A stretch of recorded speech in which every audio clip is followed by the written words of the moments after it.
You are welcome to Jerry Royal Channel. Here we bring to you latest updates on the British royal family. Please kindly subscribe to my channel for more updates. During a recent private dinner for friends hosted by Charles and Camilla at Clarence House, the King's guests were surprised by his obvious reluctance to confront his son Harry over his disloyalty. In the wake of multiple smears, indiscretions and provocations, Charles betrayed one of his cardinal weaknesses: a constitutional unwillingness to confront personal problems head-on, rather than fight for an important principle. Charles revealed to his guests he preferred to shy away from a bitter battle, and so it came as no surprise to read newspaper account of proposals for a mooted peace summit, with palace sources quoted as saying that the king might ignore Harry's treachery and deceit over the past week and choose reconciliation by accepting his errors. Such a suggestion must have truly surprised Britain's monarchists,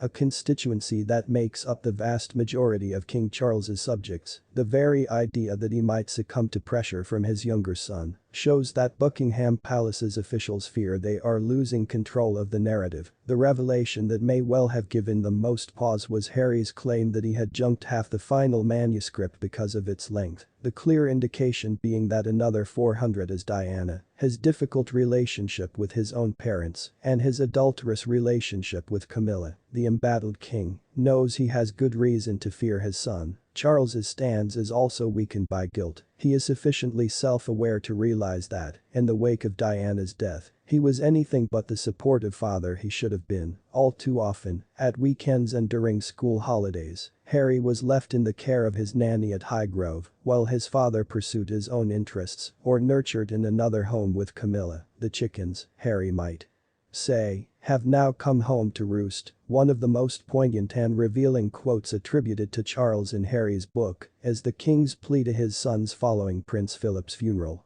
"Please boys, don't make my final years a misery." In that one sentence, Charles exposed his vulnerability. His reign, he feared, could be wrecked by Harry and Meghan, and homing in on any human weakness seems to be Meghan's speciality. Just as she humiliated her own father and dumped her family and many friends, she appears vengeful against Harry's family for perceived slights. Hence Harry said last week that his family should apologize to Meghan. Finding himself between a rock and a hard place, his first instinct is to sue for peace. He would not last even 1 minute as a studio executive, but Charles should be aware that he could jeopardize his status and popularity with the British people. If he gives in to the demands of the Sussexes, not only would the majority of his subjects, outraged by Harry's perfidy, deplore any concessions to the Montecito hucksters, but William and Kate would surely not cooperate in any humiliating apology. For the Cambridges have borne the brunt of the Sussexes' attacks. In all their interviews, Meghan and Harry have perhaps unconsciously suggested their breathtaking jealousy of the heirs to the throne. Even before her glittering marriage, Meghan appears to have been outraged by the fact that Kate was above her, both in the hierarchy and when it concerned privileges. In the interests of the monarchy, William and Charles have been only recently reconciled. As an eyewitness to his mother's distress over Charles's adultery, William has always found it difficult to warm to his stepmother entirely. Now, it's hard to believe that he or Kate can see any advantage in bowing to Harry's demands. Concessions, they believe, will only lead to further accusations. The king and his advisors, William knows, are treading a dangerous path. Talk